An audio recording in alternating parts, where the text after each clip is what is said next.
Kampung Wonorejo adalah desa kecil yang sunyi di kaki pegunungan Wilis, Jawa Timur. Mayoritas penduduknya petani dan santri.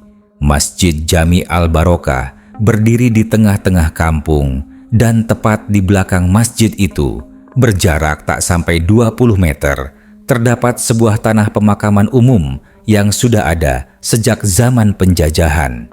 Warga menyebutnya kuburan keramat karena di situ banyak dimakamkan tokoh-tokoh agama zaman dulu. Kehidupan di kampung itu berjalan seperti biasa sampai satu malam, satu kejadian merubah segalanya. Namanya Sarti, perempuan muda berusia 24 tahun. Ia tinggal bersama ibunya di ujung gang dekat warung Pak Haji Darman. Sarti dikenal pendiam, jarang keluar rumah, dan sering membantu ibunya membuat jamu. Tapi gosipnya, Sarti sempat hamil di luar nikah, dan beberapa bulan lalu ia menghilang selama seminggu tanpa kabar. Tak lama setelah kembali, wajahnya terlihat pucat dan tubuhnya makin kurus. Tanggal 12 Mei 2021, kabar kematian Sarti menyebar cepat. Kata ibunya, ia ditemukan gantung diri di dapur menggunakan kain jarik. Tapi warga yang melihat langsung curiga ada yang aneh. Lehernya tidak terjerat sempurna dan kakinya masih menapak tanah. Seolah-olah gantungan itu hanya alibi. Jenazah Sarti dimakamkan sore harinya tanpa banyak ritual. Karena dianggap aib, pemakamannya dilakukan cepat-cepat. Hanya ada segelintir warga yang ikut mengantar. Nisan sederhana dipasang, hanya nama dan tanggal wafat, dan tempat yang dipilih adalah di paling ujung belakang masjid, di bawah pohon kamboja besar yang jarang disentuh warga karena sudah lama angker. Malam pertama setelah pemakaman, seorang pemuda bernama Doni, penjaga masjid dan marbot harian, pulang larut dari ronda. Saat melewati jalan setapak di samping masjid, ia mencium bau busuk menyengat, bercampur dengan wangi melati yang menusuk. Awalnya, Doni mengira itu dari bangkai hewan. Tapi, ketika ia menengok ke arah makam Sarti, matanya membelalak. Di bawah sinar lampu masjid yang remang, ia melihat sosok putih berdiri diam di samping nisan baru. Tubuhnya menjulang tinggi, jauh lebih tinggi dari pohon pisang di belakang makam. Wujudnya dibungkus kain kafan yang kotor, panjangnya menjuntai ke tanah, dan rambut hitam basah menjulur dari balik wajah yang tertutup. Sosok itu tidak bergerak, tapi dari arahnya terdengar suara lirih. "Aku belum mati, mereka membunuhku." Doni terpaku, badannya kaku. Keringat dingin membasahi leher. Ia ingin berlari, tapi kakinya berat seperti tertancap paku. Baru setelah terdengar suara azan isya rekaman dari pengeras masjid yang otomatis menyala, makhluk itu menghilang seketika, lenyap ditelan gelap. Dengan tergopoh-gopoh, Doni pulang dan langsung demam. Keesokan harinya, Doni bercerita kepada Pak RT dan takmir masjid. Tapi seperti biasa, cerita soal penampakan dianggap halusinasi kelelahan. Namun anehnya, bau busuk dan melati masih tercium tiap lewat belakang masjid.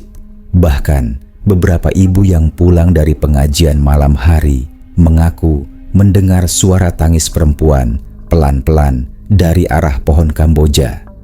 Puncaknya terjadi 2 hari kemudian. Seorang anak kecil bernama Ilham yang tinggal di dekat masjid mendadak kerasukan saat sedang mengaji. Bocah itu menatap kosong, kemudian mengerang dan bicara dengan suara perempuan dewasa. "Kalian semua diam. Kalian kuburkan aku di tempat kotor ini. Aku tidak bunuh diri, aku dibunuh. Mereka, orang-orang itu." Warga gempar. Orang tua Ilham menangis. Ustaz Malik yang sedang mengajar langsung memeluk bocah itu dan membaca doa keras. Setelah hampir 10 menit, Ilham jatuh pingsan dan baru sadar setengah jam kemudian. Ketika ditanya, Ia tidak ingat apapun. Malam itu, semua orang di kampung mulai sadar. Ini bukan halusinasi, ini awal teror. Pak RT memanggil kiai tua bernama Mbah Sahid dari kampung sebelah. Mbah Sahid dikenal punya ilmu laduni dan pernah menangani gangguan sejenis. Begitu tiba, Mbah Sahid langsung berdiri di pinggir makam Sarti dan diam memejamkan mata. Setelah hampir 5 menit, ia membuka matanya dan berkata, lirih, "Ini bukan pocong biasa, ini pocong wedun, perempuan yang meninggal dalam keadaan tidak ikhlas, meninggal karena tekanan, bukan karena kehendaknya sendiri, dan dia menuntut." Warga mulai merinding, suasana makin menegang, langit mendung, angin bertiup kencang. Dan malam itu, seorang warga bernama Tono yang dikenal pernah menggoda Sarti dulu mengalami kejadian paling menyeramkan. Saat sedang tidur, ia terbangun karena mendengar suara ketukan di jendela. Saat membuka gorden, ia melihat sosok pocong tinggi 3 meter berdiri diam, menatapnya dari balik kaca. Mata pocong itu hitam legam. Dari sela-sela kain kafannya menetes darah. Rambutnya panjang dan menempel di jendela.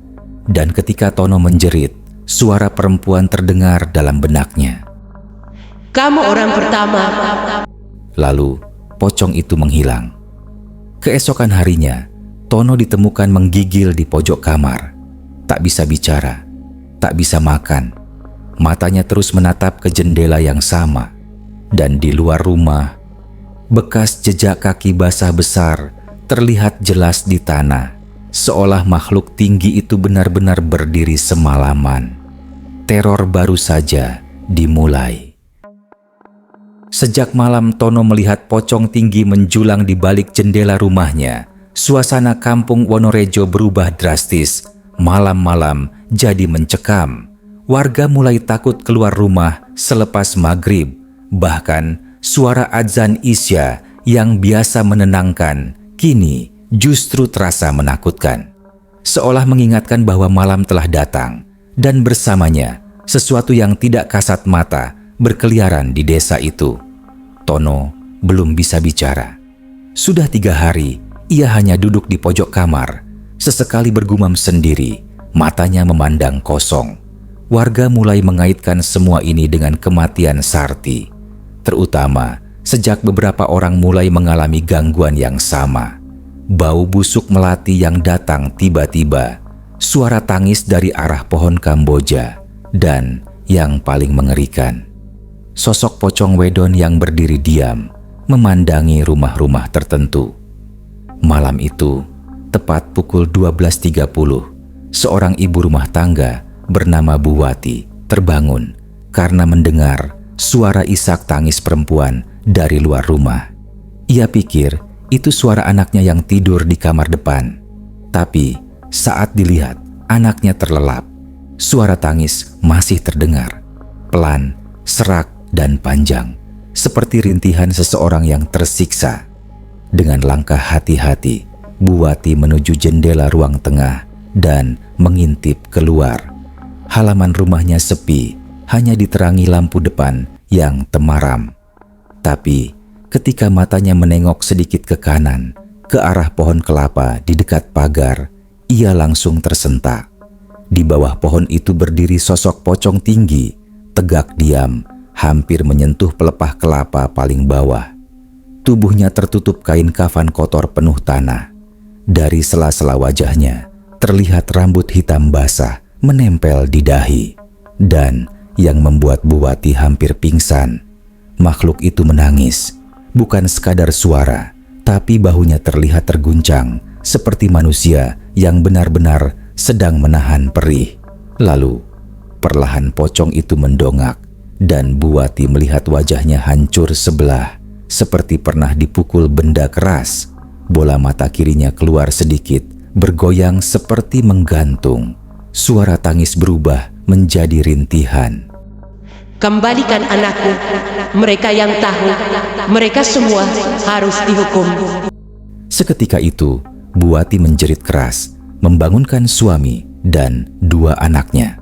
ketika suaminya buru-buru membuka pintu rumah dan mengarahkan senter ke halaman, tidak ada siapa-siapa. Namun anehnya, tanah di bawah pohon kelapa itu basah seperti habis disiram air, padahal tidak turun hujan. Dan lebih menyeramkan lagi, tercium bau busuk anyir, seperti daging busuk bercampur wangi melati. Keesokan harinya, kampung makin geger. 5 rumah mengaku melihat sosok yang sama. Bahkan Pak Haji Darman, pemilik warung dekat masjid, memutuskan untuk sementara menutup tokonya karena 2 malam berturut-turut mendengar suara wanita tertawa pelan di belakang warung, tepat di dekat pagar yang menghadap ke kuburan. Awalnya saya kira maling, tapi waktu saya ngintip dari balik pintu, saya lihat dia berdiri, tinggi banget, diam, dan jari-jarinya panjang, melambai ke arah saya. Ucap Pak Haji dengan suara gemetar saat rapat warga malam itu.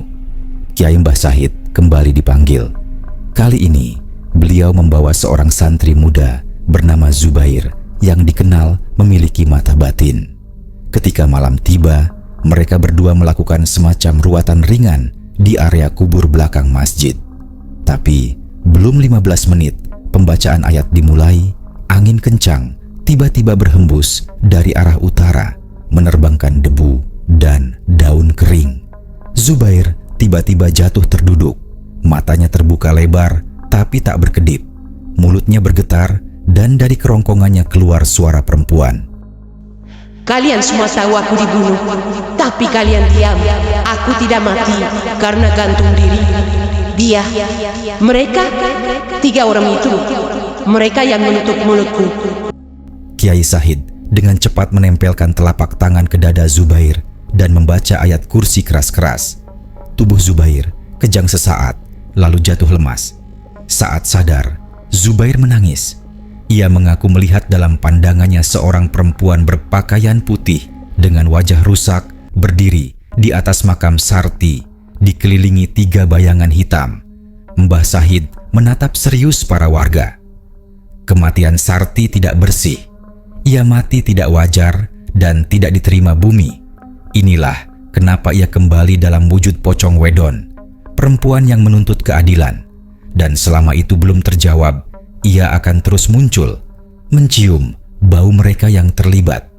Malam itu semua warga tidak tidur. Suasana kampung terasa lebih sunyi dari biasanya. Setiap suara anjing menggonggong membuat jantung berpacu. Setiap tiupan angin seperti membawa bisikan tak kasat mata. Pagi harinya, seorang remaja bernama Rian mendadak jatuh sakit. Ia kejang dan matanya terbalik. Ibunya panik dan meminta bantuan warga. Saat warga datang, dari mulut Rian keluar suara serak perempuan tua. Dia yang pertama, dia yang ikut menutup mulutku. Dia ikut. Mereka semua akan kupanggil satu persatu. 3 hari kemudian, Rian meninggal dunia. Kata dokter karena komplikasi. Tapi warga yang tahu kejadian kerasukannya percaya itu bukan sakit biasa. Dan dari sinilah warga mulai sadar makhluk tinggi itu tidak hanya menakut-nakuti, tapi juga mengambil nyawa. Teror sudah berubah menjadi kutukan. Pocong wedon tidak lagi hanya berdiri diam di bawah pohon. Ia mulai menghampiri. Setelah kematian Rian yang mendadak dan penuh kejanggalan, ketakutan di kampung Wonorejo berubah menjadi histeria. Rumah-rumah dikunci sejak maghrib, anak-anak dilarang keluar bahkan ke warung. Warga tak lagi hanya takut melihat pocong itu, mereka mulai merasa bisa menjadi target berikutnya. Yang lebih membuat panik, malam setelah pemakaman Rian, Ibu Rian bermimpi. Dalam mimpinya, ia berada di sebuah tempat gelap, seperti lorong sempit penuh kabut. Di ujung lorong, berdiri sesosok pocong perempuan tinggi, menjulang dengan mata hitam pekat. Di depannya, tergeletak 3 papan nisan yang masing-masing bertuliskan nama. Rian, Pak Badrun, dan Yanti. Bu Rian terbangun dengan keringat dingin dan langsung menangis histeris. Keesokan harinya, nama-nama itu langsung jadi pembicaraan. Warga yang tahu langsung menemui Pak Badrun, seorang mantan hansip yang kini jadi tukang tambal ban, dan Yanti, perempuan muda yang dulu sempat dekat dengan korban Sarti. Yang membuat suasana makin genting, ternyata Pak Badrun mengaku melihat pocong wedon 2 malam sebelumnya. Waktu itu, ia pulang dari tambal ban seorang diri. Saat melewati jalan kecil dekat kuburan, tiba-tiba angin berhenti total. Udara dingin seperti menusuk tulang. Saat itulah ia melihat pocong tinggi berdiri di ujung jalan, membungkuk pelan sambil menunjuk ke arahnya. Saya pikir itu halusinasi, tapi waktu saya balik badan mau kabur, saya dengar suara pelan. Kamu tahu siapa yang mengikatku dulu? Kamu lihat, tapi kamu diam. Wajah Pak Badrun langsung pucat. Ia meminta perlindungan pada Kiai Sahid, tapi Kiai hanya bisa menyarankan untuk sholat malam dan memperbanyak taubat, sebab arwah yang marah seperti ini tidak akan berhenti sebelum semua dendamnya terbalas. Sementara itu, Yanti yang sempat menolak diwawancara akhirnya angkat bicara setelah ibunya pingsan saat melihat sesosok pocong berdiri di sumur belakang rumah. Yanti mengaku beberapa tahun lalu ia sempat bekerja di rumah Pak RW bersama Sarti. Mereka berdua jadi asisten rumah tangga tak tetap, diminta bersih-bersih tiap akhir pekan. Suatu malam, Sarti pulang dalam kondisi trauma. Yanti melihat wajahnya babak belur, bibir pecah, dan tangan gemetar. Tapi saat ditanya, Sarti hanya bilang, "Aku harus diam. Mereka bilang kalau aku cerita, aku bakal dibuang kayak binatang." Yanti mengaku sempat mencurigai ada sesuatu terjadi di rumah Pak RW. Tapi saat itu ia takut bersuara. Ia hanya menyarankan Sarti berhenti kerja. Tapi Sarti saat itu butuh uang untuk bayar utang ibunya di kampung. 2 minggu setelah itu, Sarti ditemukan gantung diri di pohon belakang balai desa. Dan sekarang, setelah arwah Sarti kembali sebagai pocong wedon, Yanti sadar Sarti tidak pernah bunuh diri. Ia dibunuh. Dan orang-orang yang tahu tapi memilih bungkam, satu persatu akan ditagih. Kejadian menyeramkan kembali terjadi. Malam itu, Pak Badrun kembali ke rumah lebih awal. Ia mengunci pintu dan membaca Al-Quran dengan suara keras. Namun, tepat pukul 2.13 dini hari, lampu rumahnya padam. Genset yang biasa dia gunakan juga mendadak mati. Ia mencoba tetap tenang, tapi tiba-tiba terdengar bunyi ketukan di jendela dapur. 3 kali, pelan tapi jelas.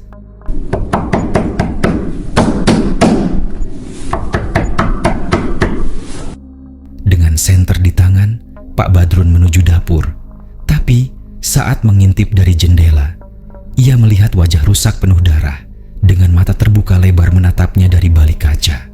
Pocong wedon itu berdiri di luar, jauh lebih tinggi dari jendela. Kepalanya nyaris sejajar dengan atap rumah. Dari mulutnya keluar suara seperti angin mendesir. Sudah kubilang, siapa yang melihatku diikat harus bicara. Tapi kamu diam, maka kamu ikut. Pak Badrun terjatuh dan langsung kejang. Ia baru ditemukan pagi harinya oleh keponakannya dalam kondisi tubuh kaku, mata terbuka, dan mulut mengeluarkan darah kental. Dokter menyebutnya serangan jantung mendadak. Tapi warga tahu itu bukan kematian biasa. Kini 2 nama dalam mimpi Burian telah terbukti. Tinggal 1, Yanti.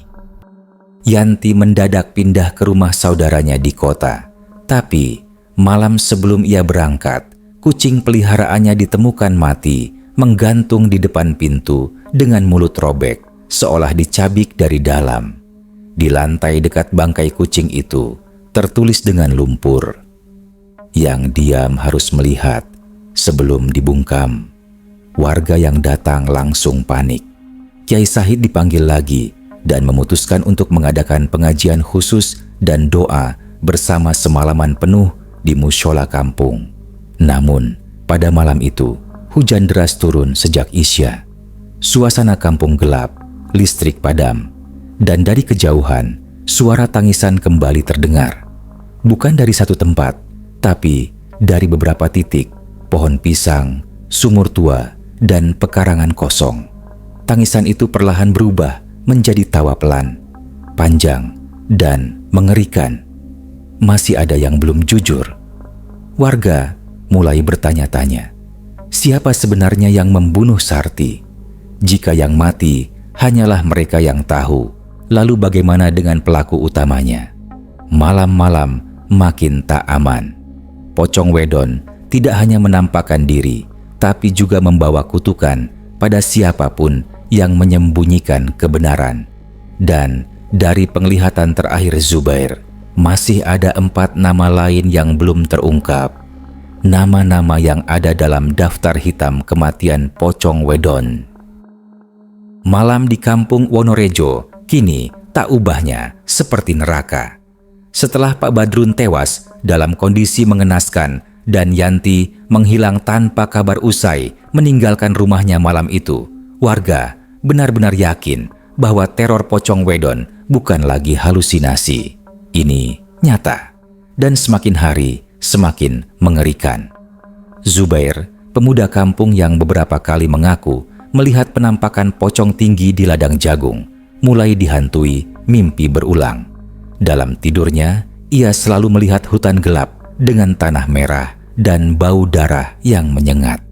Di tengah-tengah hutan itu, pocong tinggi itu berdiri dengan suara berat berkata, "Lihat siapa yang menguburku tanpa kain kafan.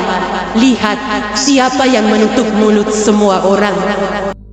Ketika Zubair menceritakan mimpinya pada Kiai Sahid, sang kiai terdiam lama. Dengan suara pelan, ia hanya berkata, Zubair, kamu harus ke hutan belakang balai desa. Di sanalah dulu tempat Sarti terakhir terlihat. Mungkin jawaban semua ini dikubur di sana.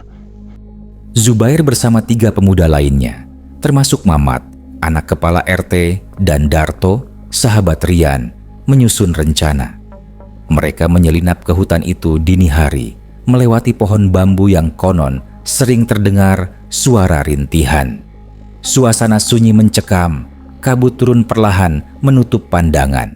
Setelah hampir 1 jam menyusuri jalur kecil, mereka sampai di sebuah tanah gundukan yang tidak ditumbuhi rumput, hanya tanah merah yang retak dan bau amis.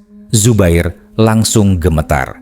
Ia yakin disinilah jasad Sarti dikuburkan diam-diam, bukan di pemakaman umum seperti yang selama ini diklaim oleh Pak RW.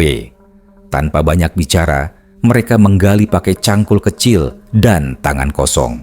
Baru sekitar setengah meter, bau busuk menyembur tajam. Darto langsung muntah. Dan saat penggalian mencapai 1 meter, terlihat ujung kain kafan kotor penuh tanah. Tapi anehnya, kain itu robek dan tidak utuh, seperti asal ikat. Bahkan di bagian leher tidak ada ikatan sama sekali. Kain tampak seperti dilempar begitu saja ke tubuh jenazah, tak sesuai tata cara pemakaman yang semestinya. Zubair berteriak, "Ini bukan kuburan resmi. Ini kuburan buangan. Sarti dibuang kayak bangkai." Tiba-tiba angin bertiup kencang. Suara tangisan menggema di sekeliling hutan. Dahan pohon berderak, dan dari balik kabut sesosok tinggi muncul perlahan. Pocong Wedon itu berdiri tak jauh dari mereka. Tubuhnya menjulang lebih dari 3 meter.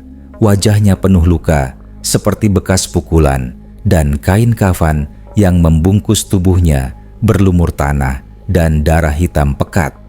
Suara berat kembali terdengar. "Kalian lihat, mereka bilang aku gila. Mereka paksa aku diam. Mereka yang memukulku sampai mati dan menyuruh yang lain bungkam." Mamat langsung berteriak, "Ampuni kami. Kami hanya ingin tahu siapa mereka." Pocong itu perlahan menunjuk ke arah utara, ke arah rumah besar bercat abu-abu rumah Pak RW. Keesokan paginya, Zubair dan Darto mendatangi Kiai Sahid dan menceritakan semuanya. Kiai tak kaget, tapi wajahnya berubah tegang.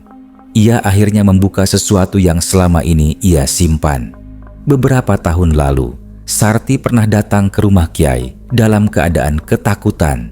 Ia mengaku dilecehkan oleh Pak RW dan 2 orang bawahannya di rumah dinas. Sarti ingin melapor, tapi Pak RW mengancam akan menyebar fitnah bahwa Sarti pelacur kampung dan akan membuat keluarganya malu. Lebih buruk lagi, Pak RW ternyata meminta bantuan 3 orang lainnya, termasuk Pak Badrun, untuk memastikan Sarti diam. Mereka menyekapnya di gudang, memukulinya, lalu akhirnya membuangnya ke hutan setelah dianggap gila karena kerasukan. Yang mereka tak tahu, Sarti belum mati saat dikuburkan. Dia masih bernapas, kata Kiai Sahid lirih. Mereka menguburnya hidup-hidup. Kini semuanya jelas. Teror Pocong Wedon bukan sekadar arwah penasaran. Ini balas dendam dari jiwa yang dikubur hidup-hidup, dihina, dan dibungkam secara keji. Zubair, Darto, dan Kiai Sahid akhirnya melapor ke kepolisian dengan bukti penggalian. Polisi datang dan membongkar kuburan tersebut secara resmi.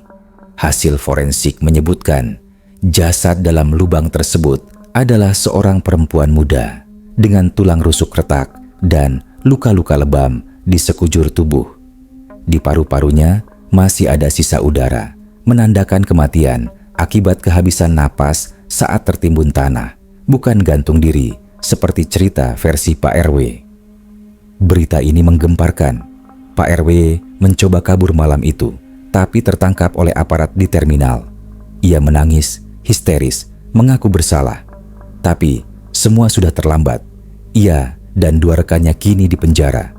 Namun, teror belum usai.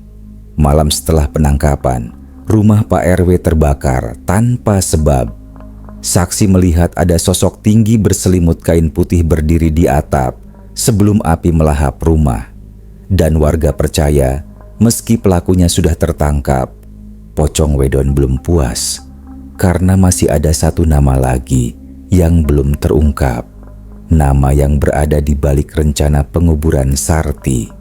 Dan nama itu bukan dari kalangan bawah, melainkan orang yang dulu disangka pelindung warga, namun ternyata aktor utamanya. Setelah tertangkapnya Pak RW dan 2 orang rekannya, warga kampung Wonorejo merasa sedikit lega, meski bayang-bayang ketakutan tetap menghantui mereka. Teror Pocong Wedon memang sudah berhenti untuk sementara, namun ada perasaan aneh yang menggantung di udara kampung yang sunyi. Warga masih belum bisa tidur nyenyak dan setiap langkah terasa seperti ada yang mengawasi. Zubair yang semula merasa lega, kini kembali merasakan kegelisahan yang tidak bisa ia ungkapkan. Sesuatu yang lebih besar, lebih gelap, sepertinya masih belum terungkap. Kiai Sahid yang sempat berbicara sedikit tentang kebenaran yang terkubur, kini memanggil Zubair untuk sebuah pertemuan rahasia di rumahnya. Kamu merasa lega karena Pak RW sudah tertangkap, Zubair? Kiai Sahid bertanya sambil memandang Zubair dengan tatapan tajam, seakan menunggu jawaban yang sudah ia ketahui. Seharusnya kami bisa merasa aman, bukan? Jawab Zubair setengah ragu. Tidak. Jawab Kiai Sahid dengan suara pelan namun penuh beban. Ini belum selesai. Zubair terdiam sejenak. Maksud Kiai? Kiai Sahid menatap Zubair dalam-dalam, kemudian memulai ceritanya. Ada 1 nama yang belum terungkap dalam kasus ini. Nama yang selama ini disembunyikan oleh Pak RW dan teman-temannya. Sarti bukan hanya dikubur hidup-hidup karena diperkosa dan dianiaya. Dia juga dibungkam karena mengetahui sebuah rahasia besar. Zubair menunduk. Rahasia besar apa, Kiai? Kiai Sahid menarik napas panjang dan menatap keluar jendela. Matanya terpejam sejenak. Sarti adalah saksi mata dari perjanjian gelap yang melibatkan orang-orang penting di kampung ini. Dan orang yang paling terlibat, orang yang selama ini kamu anggap tak tersentuh, adalah Pak Thohir. Zubair terkejut. Pak Thohir, kepala desa kami, itu mustahil. Ya, Zubair, Pak Thohir adalah dalang di balik semua ini. Jawab Kiai Sahid dengan suara bergetar. Dia tidak hanya berperan sebagai pelindung, tapi juga sebagai orang yang mengatur transaksi gelap. Selama ini, dia memanfaatkan jabatan untuk mengubur banyak kebenaran. Salah satunya adalah yang melibatkan Sarti. Zubair mematung, mencoba mencerna semua yang baru ia dengar. Apa maksud Kiai dengan transaksi gelap itu? Kiai Sahid menatap Zubair dan mulai menceritakan lebih jauh. Sarti tahu tentang kesepakatan besar antara Pak Thohir dan beberapa pengusaha luar kampung. Sebuah kesepakatan yang melibatkan tanah milik warga yang dijual dengan harga murah untuk membangun pabrik yang akan merusak lingkungan. Sarti mengancam akan mengungkapkan semuanya jika Pak Thohir tidak berhenti. Tapi Pak Thohir tidak bisa membiarkan itu terjadi. Itulah mengapa dia memutuskan untuk membungkam Sarti. Zubair merasa perutnya mual. Semakin banyak kebenaran yang terungkap, semakin besar ketakutannya. Ia sudah merasa cukup banyak yang hilang dalam hidupnya. Tapi kali ini, ia merasakan sebuah kebenaran yang sangat mengerikan. Pada malam yang sama, Zubair bersama Darto dan Mamat memutuskan untuk menyelidiki rumah Pak Thohir.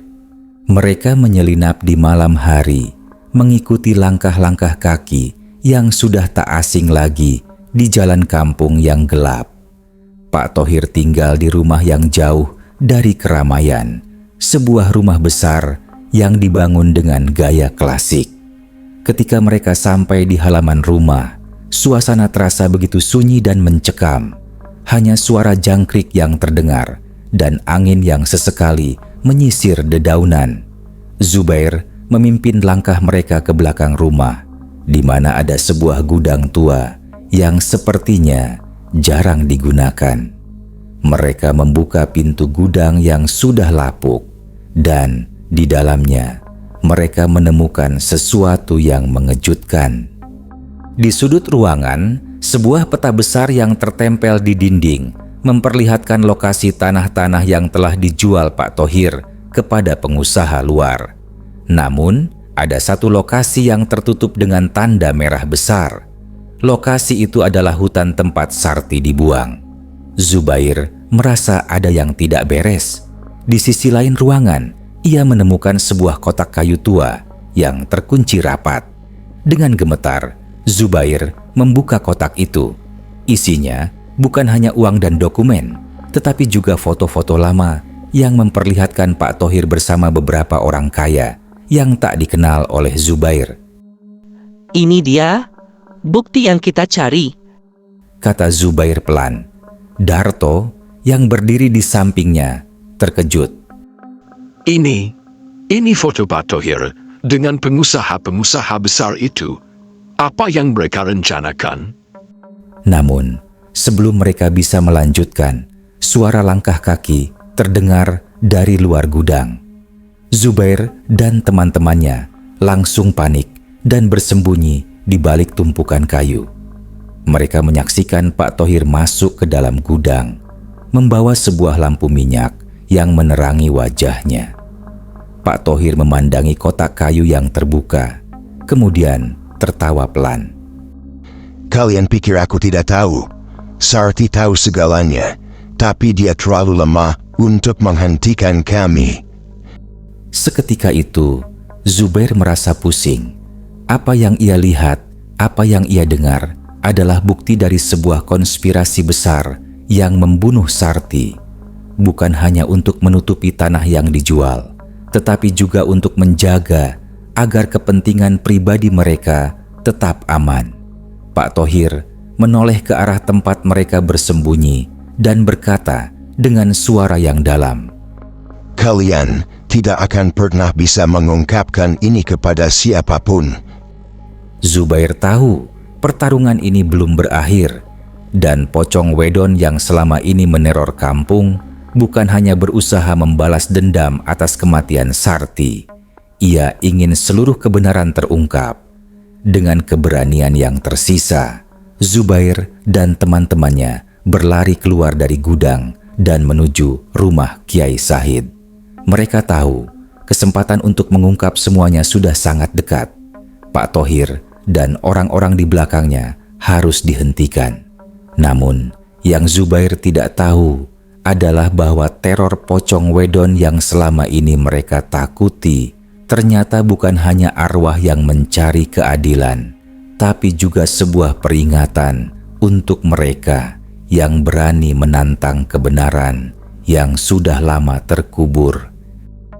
Setelah pertemuan dengan Pak Thohir di gudang tua, Zubair merasa dunia seakan terbalik. Segalanya terasa tak nyata, namun dia tahu satu hal.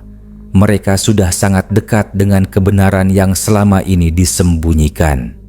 Pocong Wedon yang selama ini meneror kampung ternyata adalah wujud dari keadilan yang belum tersampaikan.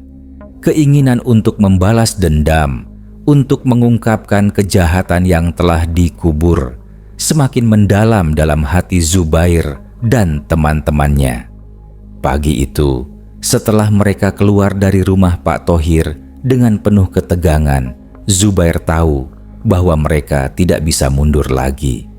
Kiai Sahid sudah menunggu di rumahnya, siap memberikan petunjuk terakhir. Warga kampung yang selama ini hidup dalam ketakutan mulai merasakan sebuah perubahan. Mereka tahu bahwa teror Pocong Wedon bukan hanya soal hantu, tetapi tentang kebenaran yang akan mengubah segalanya. Saat mereka tiba di rumah Kiai Sahid, pria tua itu sudah menunggu dengan wajah yang sangat serius.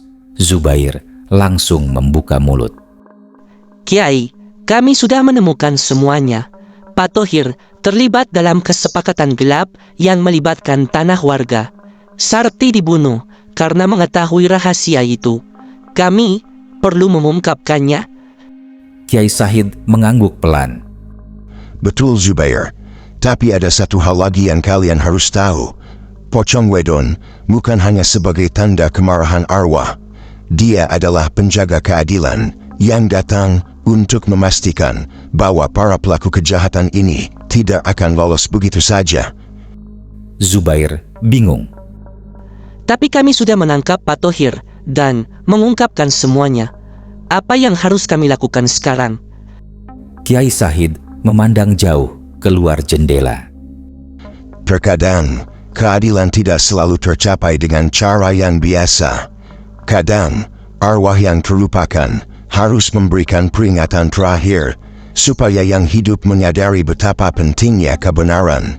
Seperti yang terjadi dengan Pocong Wedon, dia tidak akan berhenti sebelum seluruh kebenaran terungkap dan hukuman itu datang.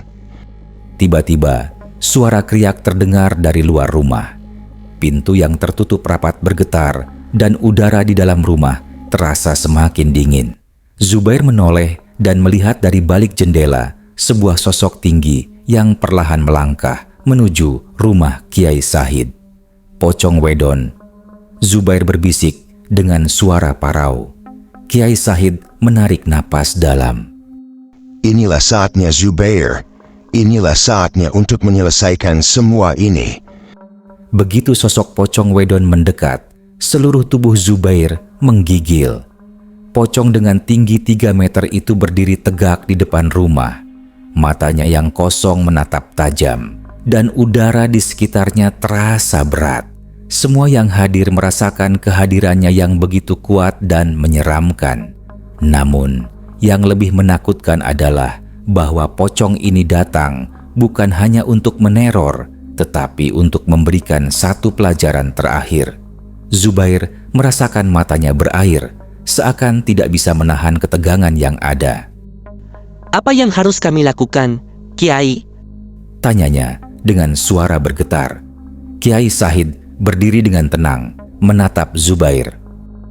Kalian harus menghadapinya dengan keberanian. Jangan biarkan pocong ini melukai kalian. Sebaliknya, tunjukkan bahwa kalian berani mengungkapkan kebenaran, meskipun harga yang harus dibayar sangat tinggi. Zubair mengambil napas panjang dan melangkah maju. Darto dan Mamat mengikuti dengan gugup, namun mereka tahu bahwa ini adalah langkah terakhir yang harus mereka ambil. Mereka harus mengungkapkan kebenaran, meskipun itu berarti menghadapi teror yang lebih besar lagi. Ketika mereka keluar dari rumah Kiai Sahid dan menghadapi pocong wedon yang berdiri di depan mereka, semuanya terasa sangat lambat. Zubair merasakan getaran hebat di tubuhnya. Dengan suara gemetar, dia mulai berbicara kepada pocong itu. Kami mengungkapkan semuanya. Kami sudah tahu siapa yang harus bertanggung jawab. Pak Thohir akan dihukum atas kejahatannya. Pocong wedon itu tetap diam, namun matanya yang kosong menatap Zubair dengan intensitas yang menakutkan. Namun, seiring berjalannya waktu, semua terasa semakin tenang. Pocong itu akhirnya membungkukkan badannya, seperti memberi penghormatan pada mereka yang berani mengungkapkan kebenaran. Di saat itu juga, pocong wedon yang selama ini menebar teror akhirnya menghilang, lenyap begitu saja ke dalam kabut malam yang pekat. Suasana kampung yang semula tegang dan mencekam tiba-tiba berubah menjadi sunyi. Kebenaran telah terungkap dan pocong wedon akhirnya mendapat ketenangan karena balas dendamnya sudah dilaksanakan dengan cara yang tepat. Namun, perjalanan Zubair dan teman-temannya belum selesai. Mereka harus memastikan bahwa Pak Thohir dan orang-orang yang terlibat dalam konspirasi gelap ini dihukum dengan adil. Tapi setidaknya mereka tahu bahwa kebenaran telah terbuka dan mereka tidak akan pernah lagi dibayangi oleh ketakutan yang sama. Malam itu, Zubair merasa sebuah beban yang sangat berat terlepas dari bahunya. Mungkin hidup mereka tidak akan pernah sama setelah ini, tapi yang jelas mereka telah mengungkapkan sebuah kebenaran yang selama ini disembunyikan dengan cara yang begitu gelap. Akhirnya, pocong wedon mendapatkan keadilan yang selama ini ia cari. Dan kampung Wonorejo bisa kembali merasakan kedamaian, meskipun rasa takut akan selalu mengingatkan mereka tentang harga yang harus dibayar untuk setiap kebenaran yang terungkap.